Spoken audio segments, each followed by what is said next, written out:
Welcome to Rohn Hollow, episode 5. This is Gunny. This time, a couple weeks ago, my father, Ed Rohn, and John Pintz, and I went up to the mountains and cleared a large area where the septic is going to go. You'll see all these stumps here. The contractor asked me to leave them up so he can easily leverage out what he needs to. Uh, these guys worked really hard, and on the way home, we stopped at a couple local breweries. Creek Bottom Brewery in Galax, and then we stopped at Bellow Wood in Lillington, and we had a couple draft beers. This is where the septic will come in, so they can bring the tank in. Oh, you guys are fine. Goes down here. The septic tank will go right in this area. And then down there you see a blue flag and there a yellow flag, and that's my two lines going out. If you look close you can kind of see the blue and yellow flags. Maybe you'll see them as I walk out. All these posts are left. The septic guy said leave them all up. That way he's got leverage for pulling out just what he needs. Once he's pulled out what he needs gone and buried the lines, then I just stump grind them or just cut them all off to the ground, whatever I want to do, and let them rot. So I'm growing a field of tree stumps. But thanks to John Pintz and Papa Rohn, we got my whole septic field cleared here, and hopefully in the next month I will have the septic in.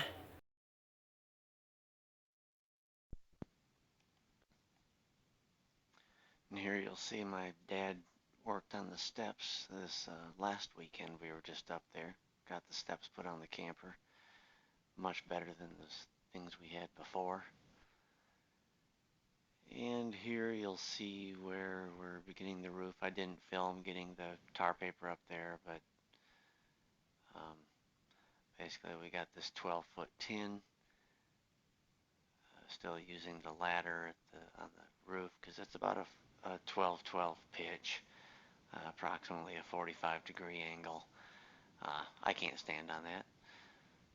So using the ladder, working up and down, putting in the sheet metal screws, getting it on the roof. I already got the drip edge on the bottom and the rake edge on the right side. It got pretty windy out, so we stopped for a while, stopped the recording, but we did finish the roof that afternoon on that one side. Then we went on to putting in blocking between the upper studs, so we had something to fasten the siding to. Then I start putting the siding in, and you'll see a couple of the pieces needed to go up and down the ladder more than once in order to get in there and fit right.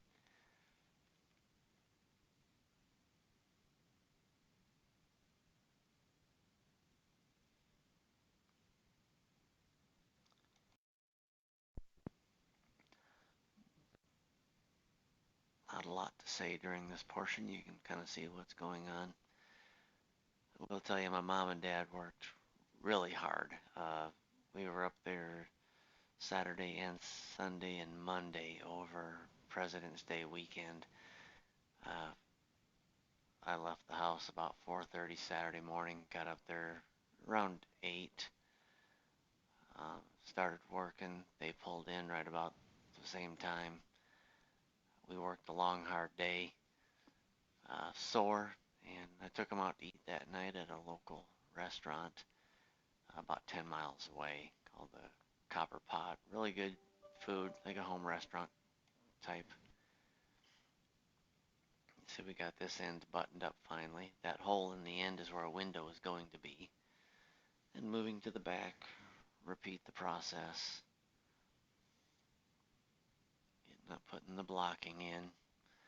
You'll see here that the shorter side of the roof is not yet finished.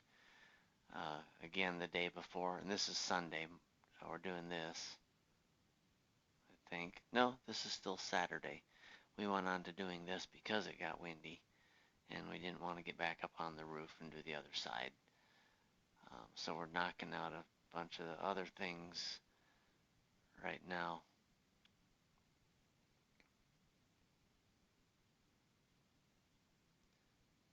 You'll see I'm up and down the ladder a lot of times. Mom and Dad running around getting parts, helping me out, cutting boards. Mom making sure we're safe.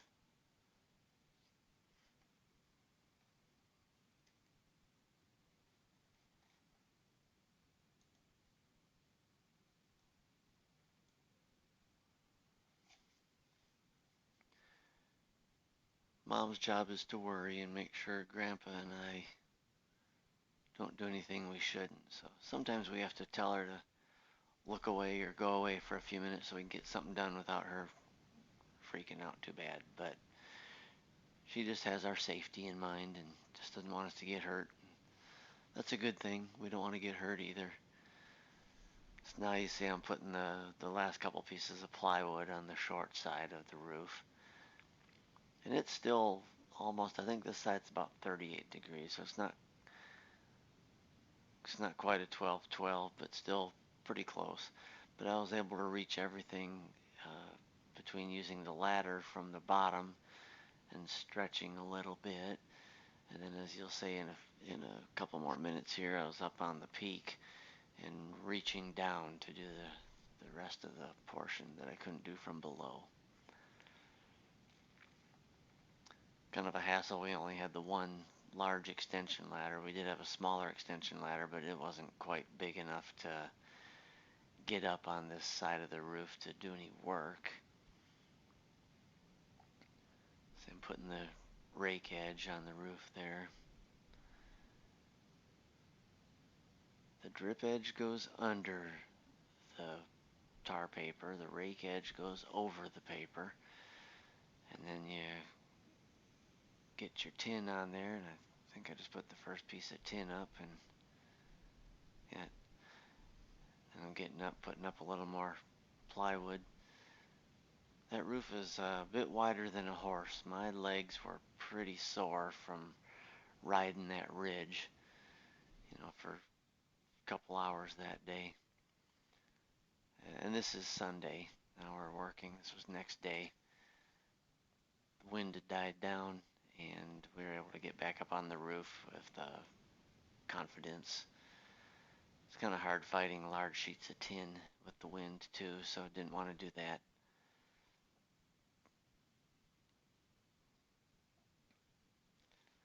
So then we moved to the back. I got all the tin up except for the last piece. Got to get up there and cut off the main beam ends, and then that last piece of plywood that was overhanging, trim the tar paper, and then get the rake edge on this end.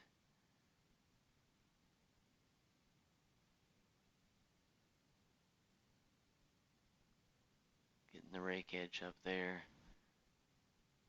And you'll see the ladder disappears, goes around the other end again so I can get that last piece of tin up there. Got that up, fastened down.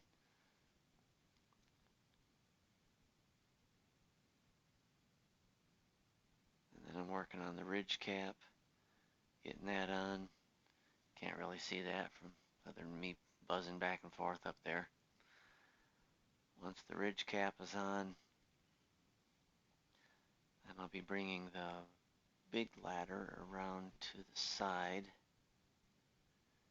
and start fastening all the tin on from the lower edges. Upper edge was already done. Got, I think, 4 rows of screws in there, approximately 2 feet apart.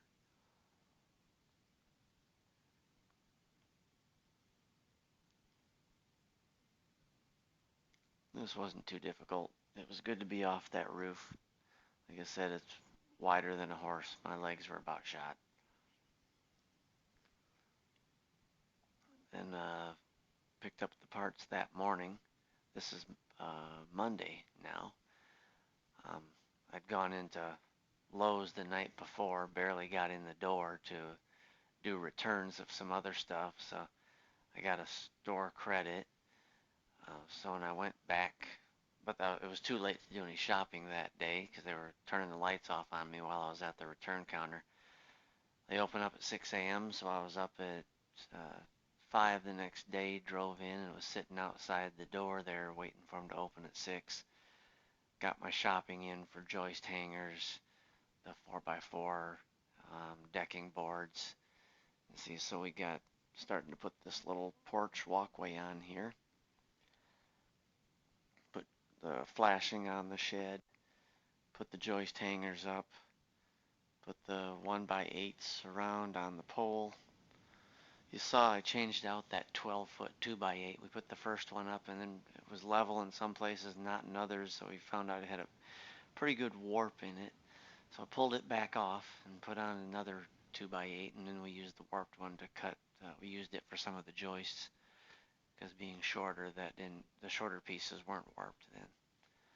Threw 12-foot decking boards on there, made for a nice seamless look on the deck. And had Grandma putting in screws. Dad and I just fastened down both ends all the way. And then we did some more of the screws, but then put Grandma on finishing up the screws.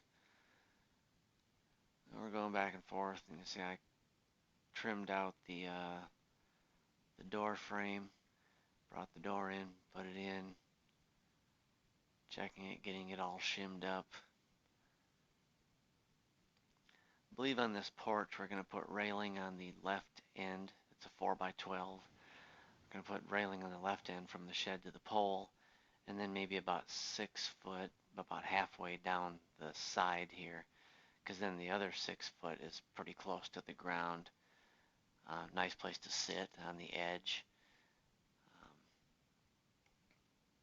That door was a little harder than it looked. Wasn't squaring up like it should be, but we got it fixed. I'm still going to probably tweak it a little more next time I go up.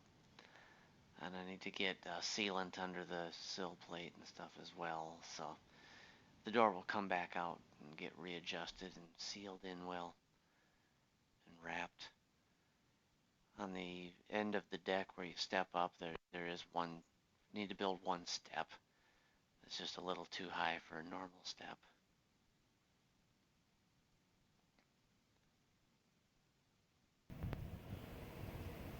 Here the power company was out today and cleared all these trees and logs to that power pole you see down in the distance there to my pole right here. So I will have power hopefully within a couple of weeks. I have to call for inspection at the county, and then they'll let the power company know to hook me up. I'm excited. Have power, no more generator. In here you'll see just some random pictures from the weekend. Finished shots, working shots. By the way, as you're watching, in the comments, if you care to, tell me what you think. How's the audio on these videos? Suggestions for improving them. I'm learning this. I'm using a free app. Maybe I need to get a different app. This is a picture of the spring box. The spring is on my property, but the neighbor does use it for water. And here's a picture of a salamander in the spring box. Pretty cool. And that wraps up today's video. I will have a second video posted that'll just be a final walkthrough commentary of everything I did this weekend. It's about 10-12 minutes long. Thank you.